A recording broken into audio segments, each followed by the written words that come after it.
Hello everyone, welcome back to my YouTube channel. आज के इस वीडियो में मैं बात करने वाली हूँ डिमेंशिया या भूलने की बीमारी के बारे में या फिर याददाश्त के कमज़ोर होने के बारे में।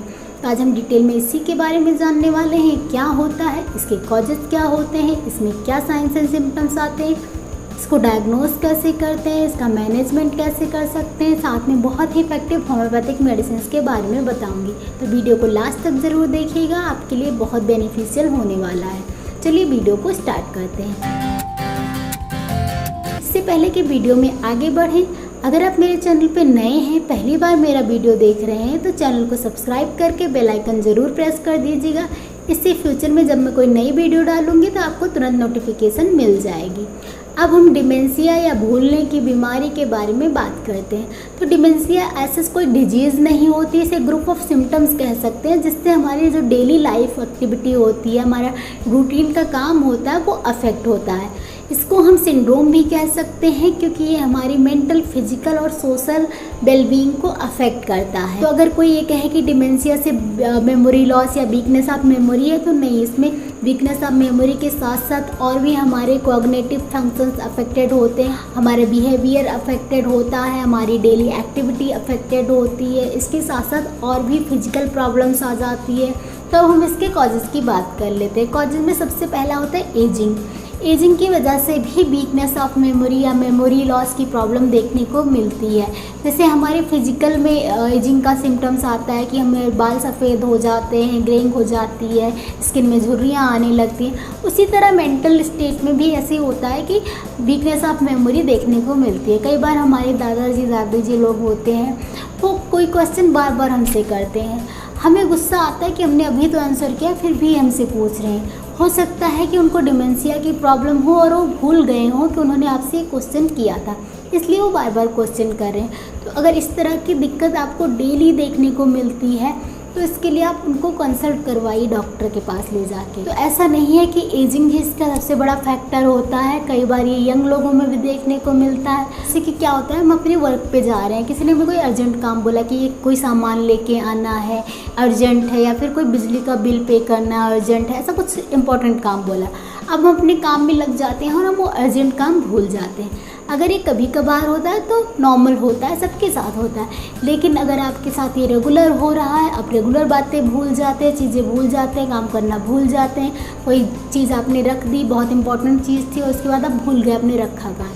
तो इस तरह की अगर आपके साथ दिक्कत रेगुलर हो रही है तो डिमेंशिया का एक सिम्टम हो सकता है। दूसरा इसका सबसे बड़ा कॉज होता है स्ट्रेस या मानसिक तनाव।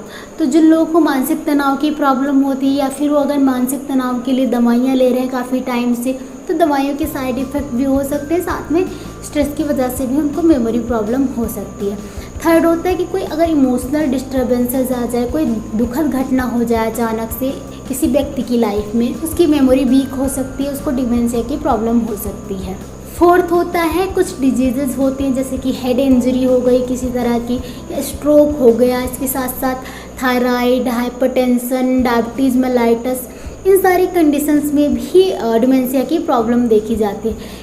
बेसिकली इन कंडीशंस में वेसिकुलर डिमेंशिया देखने को मिलता है, यानी कि जो हमारी आर्टरी होती है, हमारा धमनी होता है, नसें जो जिन्हें हम कहते हैं, उनमें क्या होता है, ब्लड सप्लाई कम होने लग जाती है, जिसकी वजह से मेमोरी प्रॉब्लम देखने को मिलती है। इसके अलावा अल्जाइमर्स डिजीज़ हो गया, पार्किंसंस डिजीज़ हो गया, इन कंडीशंस में भी डिमेंशिया की प्रॉब्लम देखने को मिलती है। फिफ्थ है डाइट। कई बार हम अच्छी डाइट नहीं ले रहे होते हैं, या अगर हम नॉन वेजिटेरियन भी हैं तो मंथ में या 2 मंथ में या 6 मंथ में कभी कभी नॉन वेज खाते हैं। तो इस तरह की अगर डाइट आपकी होती है तो आप में विटामिन B12 की कमी हो सकती है, तो इसकी वजह से भी डिमेंशिया की प्रॉब्लम देखने को मिलती है। सिक्स्थ है सर्टेन मेडिसिन। अगर हम किसी चीज़ के लिए मेडिसिन खा रहे हैं, कुछ ऐसी कंडीशंस होती हैं, तो उन मेडिसिन के भी साइड इफ़ेक्ट्स आ सकते हैं। जैसे अगर आप डिप्रेशन की मेडिसिन खा रहे हैं, आप माइग्रेन की मेडिसिन खा रहे हैं, इसके साथ साथ अगर आपका कोई कैंसर का ट्रीटमेंट हुआ है, तो इन सारी मेडिसिन के भी साइड इफ़ेक्ट्स होते हैं, जिसकी वजह से डिमेंशिया की प्रॉब्लम देखने को मिलती है। सेवंथ होता है एडिक्शन। अगर आपको ड्रग्स का एडिक्शन है या आपको अल्कोहल का एडिक्शन है, तो इस तरह के कंडीशन में भी देखने को मिलता है कि डिमेंशिया हो जाती है। अल्कोहल की कंडीशन में ज़्यादा देखा जाता है कि अगर ज़्यादा कंज्यूम कर लिया जाए तो ब्लैकआउट्स की प्रॉब्लम होती है, वो नॉर्मल होता है अल्कोहल के कंडीशन के लिए। लेकिन अगर यही प्रोग्रेस करता रहे 1 साल 2 साल 3 साल तक, तो इसकी वजह से धीरे धीरे करके उसको डिमेंशिया हो जाएगा, वो भूल जाएगा कि उसने कल क्या काम किया था। इसके अलावा इंसोम्निया या फिर नींद की कमी की वजह से भी कई बार डिमेंशिया की प्रॉब्लम देखने को मिलती है। अगर आपको रेगुलर नींद की प्रॉब्लम हो रही है, नींद नहीं आती है, आपकी नींद डिस्टर्ब रहती है, तो इसकी वजह से धीरे धीरे करके आप चीज़ों को भूलने लग सकते हैं। तो ये कुछ कॉजेज़ होते हैं जो प्रोमिनेंटली देखने को मिलते हैं। इसके अलावा भी और बहुत सारे कॉजेज़ होते हैं डिमेंशिया के जो एक इंडिविजुअल केस में देखने को मिल सकता है आफ्टर इन्वेस्टिगेशन, हिस्ट्री टेकिंग। अब हम इसके साइंस एंड सिम्टम्स की बात कर लेते हैं। तो डिमेंशिया जो होता है वो एक क्रोनिक प्रोग्रेसिव सिंड्रोम होता है। क्रोनिक मतलब जो ज़्यादा टाइम तक रहने वाली बीमारियां होती हैं, प्रोग्रेसिव मतलब जो धीरे धीरे करके बढ़ता ही जाता है। सिंड्रोम इसलिए कहते हैं क्योंकि हमारी बॉडी के अधिकांश पार्ट्स को अफेक्ट करता है। इसके जो सिम्टम्स हैं उसको हम 3 पार्ट में डिवाइड करते हैं। एक अर्ली स्टेज होती है, एक मिडिल स्टेज होती है, एक लेट स्टेज होती है। तो अर्ली स्टेज में क्या होता है कि इसमें ग्रेजुअल ऑनसेट होता है, धीरे धीरे करके सिम्टम्स आते हैं। तो कई बार लोगों को पता नहीं चल पाता है कि उनको ये डिमेंशिया की प्रॉब्लम हो रही है, उनकी याददाश्त कमज़ोर हो रही है, भूलने की उनको प्रॉब्लम हो रही है। तो अगर आप उनको बताओगे कि आप ये चीज़ भूल गए थे, बार बार उनको जताओगे, तो फिर क्या होता है कि वो इरिटेट होने लगते हैं, गुस्सा करने लगते हैं। इनिशियली वो छोटी छोटी चीज़ें भूलेंगे, जैसे कि गैस बंद किया है नहीं, या फिर दरवाज़ा बंद किया है या नहीं। इस तरह की चीज़ें धीरे धीरे वो भूलने लगेंगे। में जैसे कोई रिलेटिव्स हैं या फ्रेंड्स हैं जो बहुत टाइम बाद मिले हैं, 10 साल 20 साल बाद, तो वो उनको पहचान तो रहे होंगे लेकिन उनका नाम भूल जाएंगे, या फिर टाइम भूलने लग जाते हैं कि क्या टाइम हुआ है। कोई फैमिलियर प्लेस है उसको भूलने लग जाएंगे। कोई डिफ़िकल्टी इन टॉकिंग यानी एफेक्सिया होगी, कई बार वो वर्ड्स भूल जाएंगे, कैसे कम्युनिकेट करेंगे भूल जाते हैं। साथ में प्लानिंग, कैलकुलेशन, ये सब चीज़ें भूलने लग जाएंगे, कैलकुलेट कैसे करें। इस तरह की उनको छोटी मोटी भूलने की प्रॉब्लम होने लगेगी। अब अगर इसी स्टेज पे उनको अच्छे से ट्रीटमेंट ना दिया जाए, फिर ये सब जो चीज़ें होती हैं वो मिडिल स्टेज में पहुंच जाती हैं। जो भी उनको अर्ली स्टेज में सिम्टम्स आ रहे होते हैं वो बहुत सीवियर हो जाते हैं इस स्टेज में आते आते।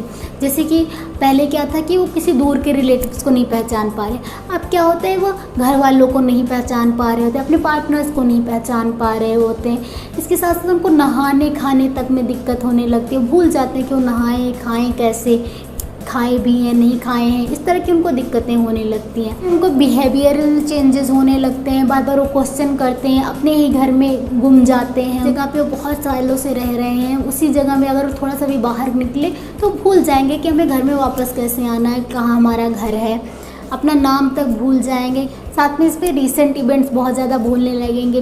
पेशेंट्स जो होते हैं वो उनको अभी की बातें याद नहीं है जो कल परसों हुई, लेकिन बरसों पहले की बातें याद होती हैं। तो मेमोरी लॉस इसमें क्या होता है, परत दर परत होता है। पहले रीसेंट इवेंट्स जाती हैं, उसके बाद धीरे धीरे करके ओल्ड इवेंट्स भी जाने लग जाती हैं। एक ऐसी स्टेज आती है कि जब वो खुद को भी भूल जाते हैं, यानी कि लेट स्टेज में। ऐसे में अगर वो नहाना खाना भूल जाते हैं तो उनको एक अटेंडेंट की ज़रूरत पड़ती है, या फिर आप उनके लिए कोई नर्स रखें या फिर कोई फैमिली मेम्बर हो जो उनका हमेशा ख्याल रख सके। तो इस तरह की कंडीशन फिर उनके साथ होने लग जाती है। लेट स्टेज आते आते क्या होता है कि वो खुद को भी भूल जाते हैं कि मैं कौन हूँ, मैं कहाँ रहता हूँ, क्या टाइम हुआ है, फ्रेंड्स कौन है, फैमिली कौन है।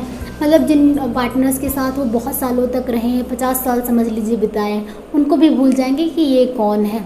तो इस तरह की बहुत सीवियर प्रॉब्लम होने लग जाएगी। नहाना खाना कुछ भी वो डेली एक्टिविटी नहीं कर पाएंगे, उनको प्रॉपर एक अटेंडेंट की ज़रूरत पड़ती है। ये बहुत सीवियर स्टेज होती है। अब अगर हम डायग्नोसिस की बात करें तो सबसे पहले आपको अपना डायबिटीज़, हाइपरटेंशन, कोलेस्ट्रॉल, साथ में अपना थायराइड प्रोफाइल चेक कराना होता है, अपना विटामिन B12 चेक कराना होता है। तो ये सारे कुछ टेस्ट कराने होते हैं। इसके अलावा अपना CT स्कैन करा सकते हैं। अब अगर हम इसके मैनेजमेंट की बात करें तो उसमें सबसे पहला है रेगुलर एक्सरसाइज।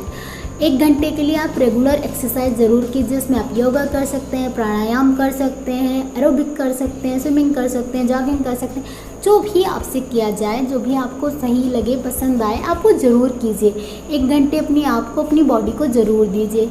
सेकेंड है, अगर आपको कोई एडिक्शन है अल्कोहल का, ड्रग्स का, तो आप उसको क्विट ज़रूर कीजिए। धीरे धीरे करके ही आप क्विट कर पाएंगे। एक बार में अगर आप करेंगे तो आपको उसकी भी प्रॉब्लम हो जाएगी।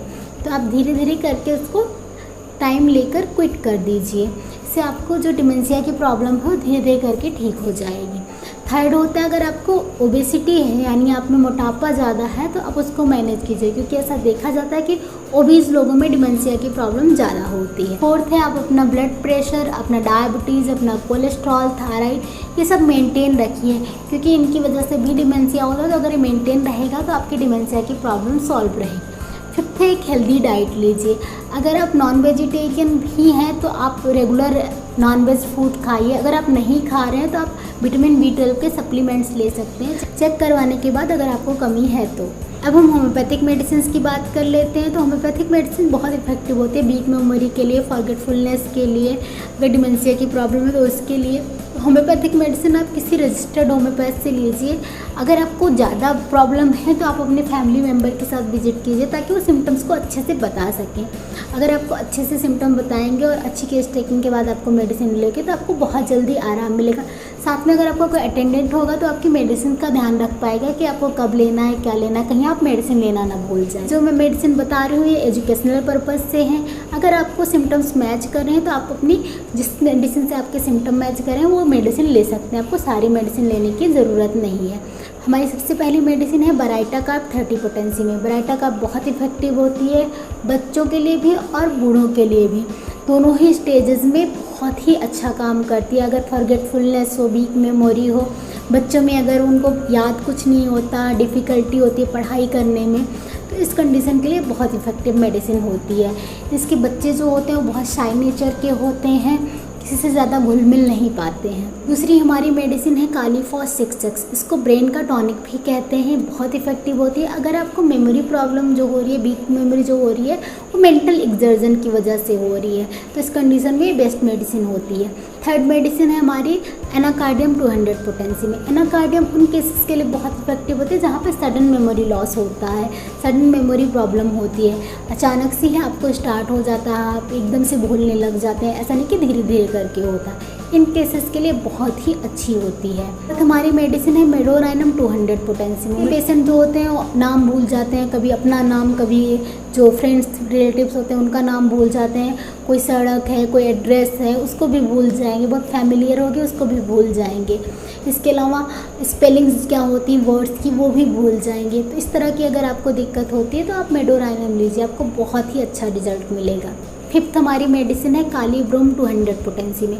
इसके जो पेशेंट्स होते हैं वो भूल जाते हैं कि बात कैसे करें, फॉरगेट्स हाउ टू टॉक, मतलब उनको नहीं समझ में आता। अगर आप उनको कोई वर्ड्स बताएंगे तो वो उसको अच्छे तरीके से बोल पाएंगे, लेकिन वो खुद कोई थ्रेड ऑफ कन्वर्सेशन स्टार्ट नहीं कर पाते क्योंकि उनको समझ नहीं आता बात कैसे करें।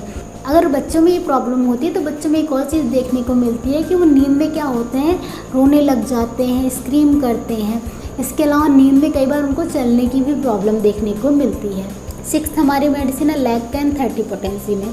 लैक्टैन भी बहुत इफेक्टिव मेडिसिन होती है, स्पेशली उन लोगों के लिए जो लोग कहीं पे गए, सामान खरीदा और सामान रख के भूल के वापस आ गए।